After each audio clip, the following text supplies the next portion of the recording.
Olá, pessoal. Estou mais uma vez com vocês no programa Mítios Otávio, Espiritualidade para Todos, né? E hoje, alternadamente, né, eu e a Mítios estamos gravando nossas exposições e hoje eu trouxe um tema que espero que seja interessante para vocês. É um tema chamado a morte. Desencarnação para nós espíritas e o nascimento ou reencarnação para nós espíritas. Então, é um problema que a gente tem a vida toda, a morte. Não era para ser tão problemático assim. Mas por quê? Porque nós todos temos medo de morrer. Uns mais, outros menos, mas o medo está dentro de nós.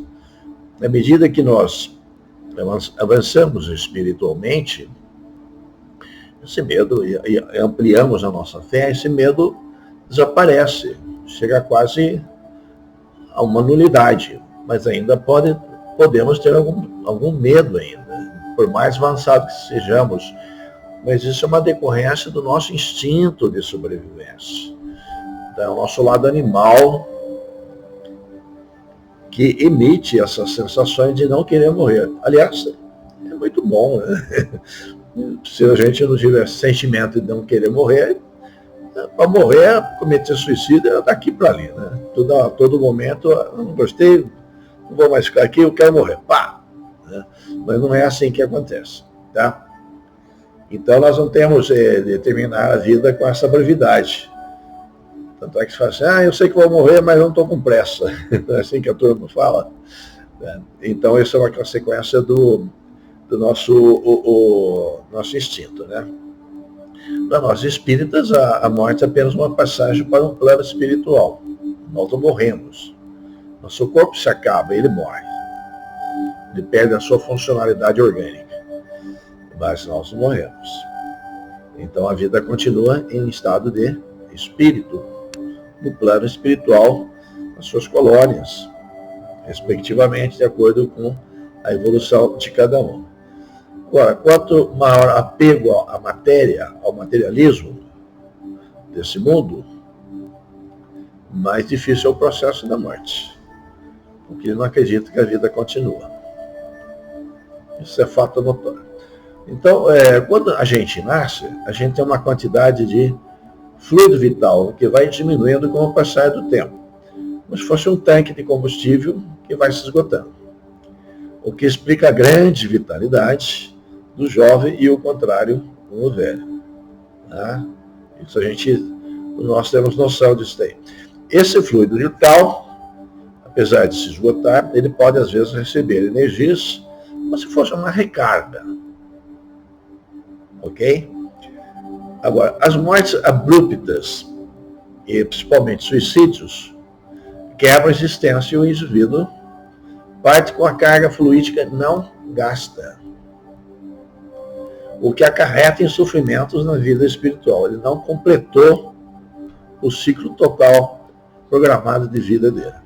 Então, quando a pessoa morre em um acidente de trânsito, por fatalidade, não por intenção, ou mesmo que seja inconsciente, né? Um indivíduo que corre muito de carro, é um suicida inconsciente, a espiritualidade se encarrega de dar aos devidos encaminhamentos para evitar o sofrimento, nesse caso. Porém, o mesmo ocorre com os que escolhem através do suicídio consciente. Ok, pessoal? Tá. Na hora da morte, como é que é o procedimento? O que acontece? A morte em si não dói. As dores são provenientes do corpo adoecido. O espírito não sente dor. Os indivíduos completistas, que nós chamamos, utilizamos esse termo, daqueles completam o ciclo programado no plano espiritual, são aqueles que tiveram uma vida sem vícios e equilibrada. Geralmente é uma morte tranquila, quando o fluido vital se esgota. Então o indivíduo desencarna de uma forma extremamente suave. Fica cansadinho, né? Tá com aquele soninho, tá cansado, deita, fecha o olhinho e vai embora, tá? Mas aqueles que têm ainda o espírito apegado na matéria, a morte é um processo doloroso. Vamos lá para o Livro dos Espíritos para a gente entender como é que a gente trata a questão da morte. Então, na questão número 941, foi perguntado: para muitas pessoas, o temor da morte é uma causa de perplexidade. De onde eles veem esse temor, tendo elas diante de si o futuro? A resposta é: o homem carnal mais preso à vida corpórea do que à vida espiritual tem na Terra penas e gozos materiais. Sua felicidade consiste na satisfação fugaz de todos os seus desejos. Sua alma, constantemente preocupada e angustiada pelas vicissitudes da vida, se conserva numa ansiedade e numa tortura perpétuas. A morte o assusta, porque ele duvida do futuro e porque tem de deixar no mundo todas suas afeições e esperanças. O homem moral que se colocou acima das necessidades factícias criadas pelas paixões, já neste mundo experimenta gozos que o homem material desconhece.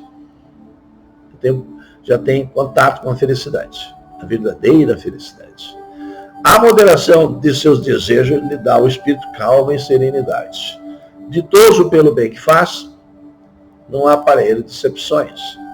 E as contrariedades se deslizam por sobre a alma sem nenhuma impressão dolorosa de deixar esse mundo. Então, ao desencarnar, o processo do desencarne, rompe-se 3 plexos: cerebral, solar e funcional. E o espírito, juntamente com o perispírito, se desliga do corpo físico. Então, o espírito e o perispírito saem do corpo físico. O desencarnado entra numa outra frequência, diferente da frequência da matéria, e é transportado para um outro local. Chegando lá, será bem recebido. Alguns não têm noção que desencarnaram. Quando os espíritos instrutores percebem que eles não têm noção, montam imagens holográficas parecidas com a família terrena dos indivíduos. Eles ficam algum tempo imaginando que ainda estão encarnados. Em seguida começam a aparecer diante deles figuras diferenciadas. Aproximam-se enfermeiros que conversam com eles, perguntam como se sentem, se precisam de alguma coisa, etc. No desencarne, o perispírito se desliga dos restos mortais. O que ainda permanece por um tempo são os residuais, que representam uma energia. Nós usamos o termo evolação para designar a emanação dos resíduos perispíritos, que retorna ao perispírito do indivíduo durante as primeiras 72 horas após o desencarne. Durante esse processo, o indivíduo poderá ter algumas sensações ainda ligadas à memória corporal.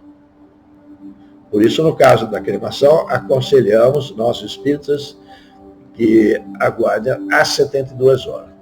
Explicando um pouquinho melhor, o espírito, no momento da morte, ele sai do corpo. O perispírito também. Mas, como o perispírito ele tem um pouco de matéria, enquanto não der o prazo de 72 horas, esses materiais chamados residuais precisam migrar para o seu perispírito. Ok? Por que 72 horas? Porque é o tempo necessário, porque o organismo ainda mantém alguns resquícios de atividades biológicas. Ok? Tanto é que após a morte o cabelo e a barba crescem. Às vezes vai abrir lá o caixão, o cara está mais barbudo, né? Mais cabeludo, que algumas atividades continuam existindo. Ok? O processo do desencarne, vamos entender aqui. Aqui na Terra, o indivíduo se alimenta de proteínas, carboidratos, vitaminas, sais minerais, né? E etc. E vai processar isso mecanicamente para transformar isso em energia para o seu organismo funcionar. Quando desencarnar, não vai comer mecanicamente, não vai andar mecanicamente, não vai falar mecanicamente, como nós falamos aqui, como estou falando aqui com vocês. Todas essas ações não serão feitas no sentido de energia e controladas pelo pensamento, pela consciência.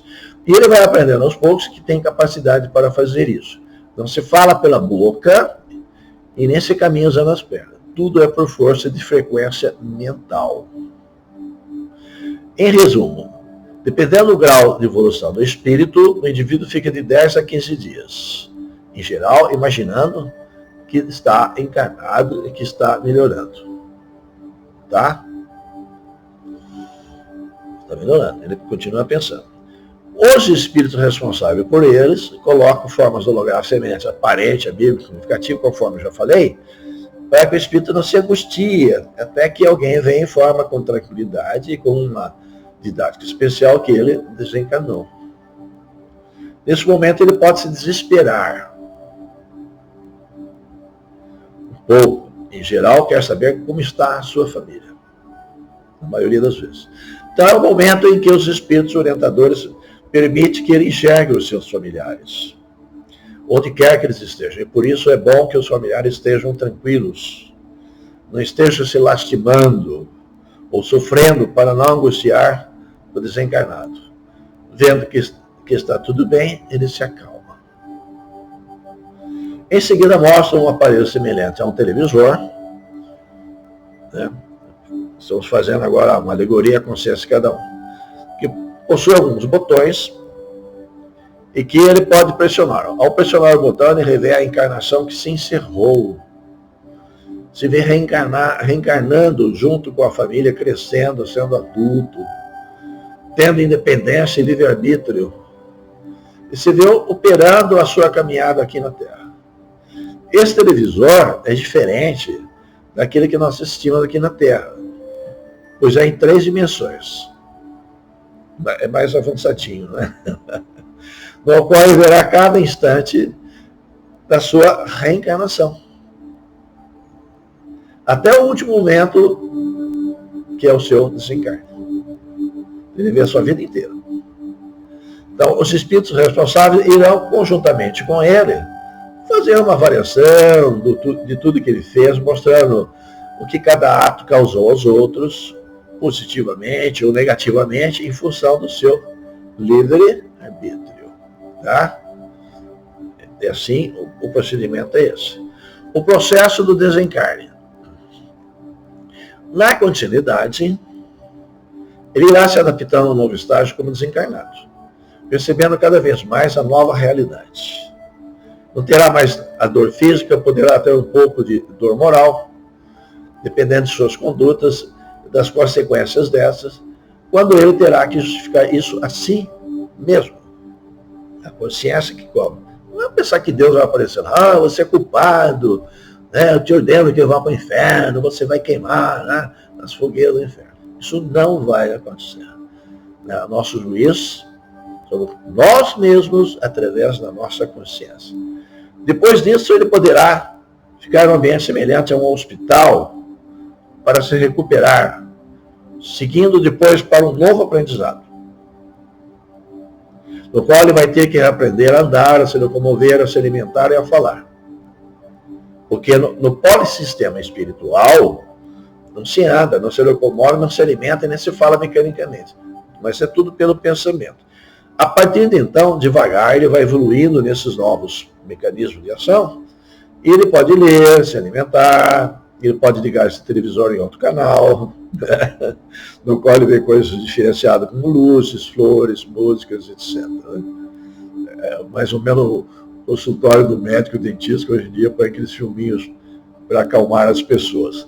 Dependendo de sua área de conhecimento, acessará o que lhe permita melhor entendimento e aproveitamento.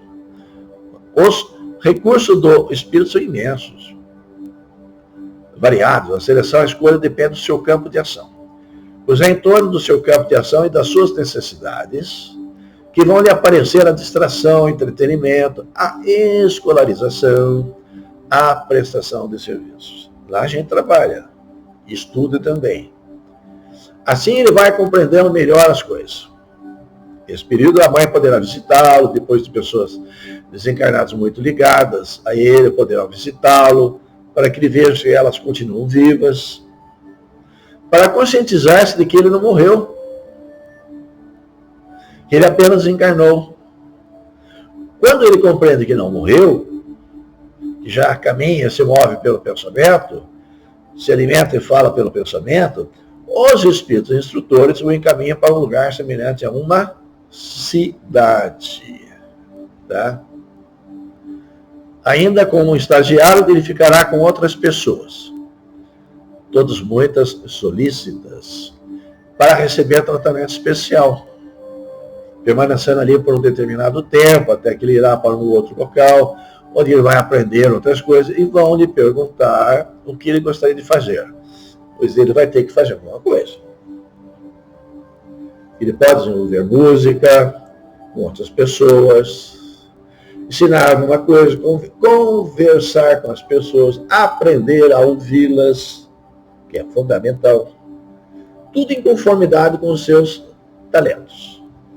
Resumidamente, dentro da percepção e do entendimento espírita, assim é o desencarne. Não é dolorido como nós imaginamos. O desencarne é necessário porque as precariedades da Terra estão no nosso corpo também. Ainda persiste. A Terra e suas formações são frágeis. É que é um planeta de provas e expiações. Estamos aqui temporariamente. Uma escola. Nós pegamos um pouco de argila e mesmo que consolidemos um boneco, basta forçar um pouquinho que ele se quebra. Vivendo intensamente e observando profundamente, percebemos que tudo o que é da Terra é passageiro. E tudo pó e as formas aqui produzidas apenas transitam pela vida. É o sentimento da plena realidade. Porque nós somos espíritos. Nós não somos corpos, ocupamos corpos. Aqui é temporário. Nossa vida é lá, no plano espiritual. O que não é pó é o espírito, que é o autor, o ator e o portador da cultura.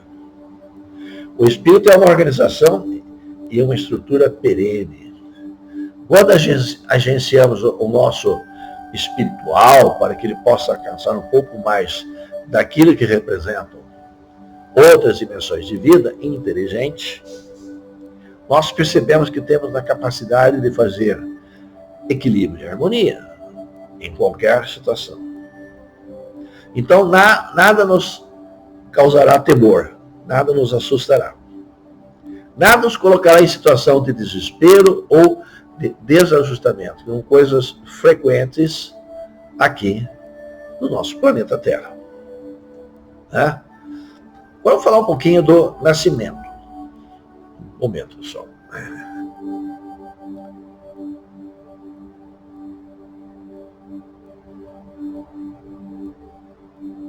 Ainda bebemos água, né? Que bom. Vamos falar da reencarnação, o processo do nascimento. Segundo o Espiritismo, a reencarnação é um processo de aprendizagem e evolução da alma, que acontece quando o espírito retorna à Terra em um novo corpo. Ou seja, todos nós entramos nesse processo de aprendizagem. Todos nós estamos aprendendo. Um pouco mais, um pouco menos, mas todos nós estamos aprendendo. A estagnação absoluta não existe. Como acontece a reencarnação? Qual é o processo da reencarnação? Né? Nós dizemos que reencarnar é muito mais difícil que morrer. Quando a gente está lá em cima, não quer descer. Porque ó, tá bom, né? E quando está aqui, não quer morrer, porque a gente acredita que isso aqui é o melhor. E não é o melhor, de fato. Quando a gente está lá, a gente percebe que é melhor. Vamos lá, como é que acontece a reencarnação? Vamos lá. O espírito reencarna conscientemente, traçando um plano para a nova existência. O espírito pode ser auxiliado por espíritos mais conhecedores e com os quais tenha afinidades. O processo da reencarnação pode ser compulsório, obrigatório, ou proposto, ou livre. Tipo assim, você vai ter que fazer tal coisa. Não tem. Né? Você tem uma prova expiatória. Você não vai morrer de câncer, por exemplo. Tá? Vai ter que morrer de câncer. Está combinado. Como a gente fala, estava escrito nas estrelas. Ou então você pode propor, falar, você pode fazer isso para se tornar melhor. Né? Essas partes falhas que você ainda contém no seu espírito. Eu proponho que eu acho que eu vou escolher, digamos, 3 opções, A, B e C, eu vou ficar com a opção B. Tá? Você pode escolher. E isso quando é livremente, né? Ou então o espírito fala, olha, fulano, eu acho que é melhor você fazer isso daqui. Ele te orienta, ele propõe para você, tá? Então a reencarnação ela pode ser motivada por uma missão, por uma provação, ou uma expiação, ok? Como assim? Chico Xavier foi um missionário. Ele veio reencarnado com uma missão, tá? Outros vêm para passar por provas que ele precisa passar para aprender, ver se ele está evoluindo, das dificuldades que a gente tem na vida, né? Passa por miséria, por pobreza, ele trabalha, ele cresce, ele se desenvolve, ele sai da pobreza. Aquilo foi uma prova que ele passou, tá? Ele teve que estudar, ele tinha dificuldade para estudar, mas ele ralou, ele bateu duro ali em cima, ele desenvolveu uma capacidade intelectual maior e melhor. São provas, ou expiações, né? Expiação é um negócio bravo, né? Aí vem cego, surdo, mudo, né? Com deformações físicas tenebrosas, doenças que causam grande sofrimento, como, por exemplo, o câncer, que todos nós conhecemos, né? Então, a reencarnação é um ciclo contínuo, quando o espírito enfrenta novos desafios e corrige erros passados. Se não corrigir, volta até aprender, até corrigir. A base na crença da reencarnação, né? A reencarnação é uma consequência da lei do progresso, que a gente estuda no Espiritismo, lá no Livro dos Espíritos. A reencarnação é baseada na justiça de Deus, pois dá ao homem a chance do arrependimento, de ele se melhorar. A reencarnação está fundamentada na palavra de Jesus e na própria Bíblia. Vamos lá aprender mais um pouco sobre reencarnação. Pergunta 344 do Livro dos Espíritos. Em que momento a alma se une ao corpo? A união começa na concepção, mas só é completa por ocasião do nascimento. Só completa totalmente no nascimento. Desde o instante da concepção, o espírito designado para habitar certo corpo, aí se liga com um laço fluídico, que cada vez mais vai se apertando. Por isso que nós condenamos o aborto em qualquer estágio de desenvolvimento da criança. Até o instante que a criança vê a luz, o grito que o recém-nascido solta anuncia que ela se conta no mundo dos vivos e dos servos de Deus. Pergunta 345. É definitiva a união do espírito com o corpo desde o momento da concepção? Durante essa primeira fase, poderia o espírito renunciar a habitar o corpo que lhe está destinado? É definitiva a união. No sentido que outro espírito não poderia substituir o que está designado para aquele. Então, nenhum espírito vai tomar o seu corpo. Fui tomado por um espírito, ele entrou no meu corpo. Não entrou no seu corpo. Ele influenciou a sua consciência. Tá? Mas, como os laços que ao corpo se prendem são ainda muito fracos, facilmente se rompem e podem romper-se por vontade do espírito. Se este recua diante das provas que ele escolheu. Em tal caso, porém, a criança não vinga, ou seja, não nasce. Tá? Ele está no ventre da mãe. Vai nascer. Mas você fica com medo da reencarnação pelas provas que ele tem que passar. Ele rejeita. Aí não nasce, pois que alguns casos de natimortos são explicados dessa forma. Tá? Pergunta 347. Que utilidade encontrará um espírito da sua encarnação em um corpo que morre poucos dias depois de nascer? É uma pergunta que todo mundo faz com bastante frequência, né? O ser não tem, então, consciência plena da sua existência. Então, aquela criança que teve pouco tempo de vida, ele não tem consciência plena da sua existência. Assim, a importância da morte é quase nenhuma para ele. E conforme já dissemos, O que há nesses casos de morte prematura é uma prova para os pais. Nem sempre é para a criança. É mais para os pais. 350, pergunta 350. Uma vez unido ao corpo da criança, e quando já não lhe é possível voltar atrás, sucede algumas vezes deplorar o espírito, a escolha que fez. Pergunta-se como o homem se queixa da vida que tem. Se desejar que ela fosse, que a outra vida fosse ela, que você desejaria, sim, é claro. Se você se arrepende da escolha que fez, não. Ou não sabe ter sido sua escolha. Nós espíritos sabemos, né? Porque nós estudamos e acreditamos nisso. Então a pessoa não sabe que ela escolheu aquilo. Ela não se arrepende que ela escolheu, ela se arrepende que ela está passando. Mas quando ela estava no plano espiritual, ela escolheu até morrer de câncer. Ou de qualquer outra doença terrível, né? Um Parkinson, sei lá, né? E assim por diante. Então, ela pode passar por situações dificílimas, né? Ela não sabia disso, mas foi ela que escolheu, tá? Depois de encarnado, não pode o espírito lastimar uma escolha do que ele não tem consciência. Pode, entretanto, achar pesado demais a carga. Isso é tudo, minha vida está difícil, minha vida é um sofrimento, né? E a cruz dele está, né? Tá pesada demais. E considera superior às suas próprias forças. Quando isso acontece, que recorre? Ele pode recorrer ao suicídio, tá? Ele pode recorrer ao suicídio. Na pergunta 351, no intervalo que medeia na concepção ao nascimento, goza o espírito de todas as suas faculdades? Mais ou menos, né? Mais ou menos. Conforme o ponto... Perdi minha coisa aqui. Meu controle aqui. Bom, depois de...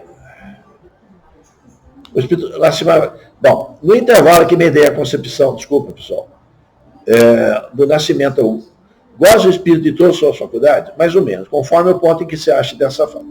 Porquanto ainda não está encarnado, mas apenas ligado. Ele não está encarnado, ele está ligado. A partir do momento da concepção, ele se liga e vai paulatinamente, gradativamente, durante os 9 meses de gestação, ele vai, tá, assumindo aquele corpo, até chegar uma espécie de um sono que acaba acordando como a criança na Terra, né? Então, a partir do estado da concepção, começa o espírito a ser tomado de perturbação, que adverte de que isso é o momento de começar a nova existência corpórea. Essa perturbação cresce de contínuo até o nascimento. Ele vai tendo consciência. Nesse intervalo, seu estado é quase idêntico a de um espírito encarnado durante o sono, como se estivesse sonhando. Tá? E à medida que a hora do nascimento se aproxima, suas ideias se apagam. Assim como a lembrança do passado, do qual deixa de ter consciência na condição de homem. Logo que entra na vida. Essa lembrança, porém, de volta aos poucos ao retornar ao estado de espírito. O cristianismo é reencarnacionista. Muitas religiões falam que não, mas é. Então, o cristianismo primitivo, ele é reencarnacionista. Vamos aprender um pouquinho disso daí. Então, seus discípulos o interrogaram dessa forma, a Jesus. Por que diz os escribas ser preciso que antes volte Elias? Jesus lhe respondeu: é verdade que Elias há de vir e restabelecer todas as coisas. Mas eu vos declaro que Elias já veio e eles não o conheceram. E o trataram como lhes aprouve. É assim que farão sofrer o Filho do Homem. Então seus discípulos compreenderam que fora João Batista que ele falara. Então João Batista era a reencarnação de Elias. Tá? Está em São Mateus, capítulo 17, versículo de 10 a 13. Está em São Marcos, capítulo 9, versículo de 11 a 13. Restaram algumas passagens de reencarnação no Novo Testamento. Diversas delas foram retiradas pela igreja. No concílio ecumênico de Constantinopla, tá? Do ano 553. E a reencarnação foi retirada do cristianismo pelo imperador Justiniano e sua esposa Teodora. Essa história da influência de Justiniano e Teodora no citado concílio, de um modo geral, não é abordada pelos historiadores. Certamente para evitar conflitos com a igreja, pois isso é desagradável para ela. E, na verdade, o que foi condenado nesse concílio não foi bem a reencarnação, mas a doutrina da pré-existência do espírito. Eles não queriam conceber que o espírito já existia, que o espírito foi criado na hora do nascimento. Ou seja, o espírito, antes da concepção do corpo, no útero materno, que é contra a Bíblia, antes que eu te formasse no ventre materno, eu te conheci. E antes que saísse do ventre da tua mãe, te consagrei e te constituí profeta das nações. Isso está em Jeremias. Ele não admite. A Bíblia admite isso. Está provado, pois, pela Bíblia, essa doutrina da pré-existência do espírito, antes da concepção do corpo. Ora, se o espírito existe antes do corpo ser criado, ele já pode ser vivido encarnado em outro corpo aqui na Terra ou em outro mundo. Tá? Pensem bem. Vamos fazer algumas reflexões para, depois dessa nossa exposição, para vocês pensarem aí na casa de vocês. Qual pai não quer ver o seu filho bem e prosperando? Algum pai deseja o mal eterno ao seu filho? Deseja? Não, né? Só tiver algum problema, né? Normalmente não, né? Se não conseguirmos ser bem-sucedidos em uma existência, Deus nos punirá eternamente, tirando-nos a chance de alcançarmos um patamar mais evoluído? Não, né? Deus, em sua infinita inteligência, criou um ser para ser penitenciado eternamente, sem lhe dar a chance de melhorar, ou Deus tem um caráter punitivo e não educativo? Com certeza não. Com certeza não. Né? Isso seria até burrice. Isso é uma coisa que Deus não é burro. Deus nos mandou o seu Filho Jesus para nos orientar, ensinar, mostrando o verdadeiro caminho da evolução espiritual à toa. Por capricho? Não. Deus é muito inteligente para fazer uma coisa por capricho. Quem faz coisas por capricho somos nós, né? Espíritos não evoluídos. Ou o Cristo foi enviado com o firme propósito de trazer o caminho certo. Mesmo sabendo que errando podemos ter chance de aprendermos e evoluir. Essa parece mais coerente, não? Pense. O caráter punitivo é divino ou humano? A punição não tem base no ódio e na vingança? Se tiver, não é divino. Porque Deus é a perfeição. Isso é do homem. Deus não quer punir ninguém. Deus orienta. Às vezes ele coloca você em sistema de provas e até expiações para que você aprenda. Deus não quer que você fique queimando eternamente no chamado inferno. Que crime tão horrendo seria esse que a gente tem que infinitamente ficar queimando no inferno? Qual o propósito disso? Pense, gente. Isso não tem lógica. Isso não tem razão, não tem sentido. Tá? Se Deus é amor e perdão, então temos uma nova chance de corrigirmos nossos erros. Como pai, mesmo repreendendo seu filho, não deixe de amá-lo e sempre dá uma chance, uma nova chance para o seu filho. Não é? Então, um bom pai e uma boa mãe não perdoa e permite a regeneração de seu filho. Por que Deus seria diferente, gente? Pense. Não é assim. Tem esperança e fé que a vida continua e a gente volta muitas vezes. Tá? A gente pode falar mais desse tema mais para frente, é um tema bastante profundo, é muito material, a gente não dá para abordar em tão poucos momentos um assunto tão extenso e interessante como esse. Então por hoje basta, paz e bem para todos vocês.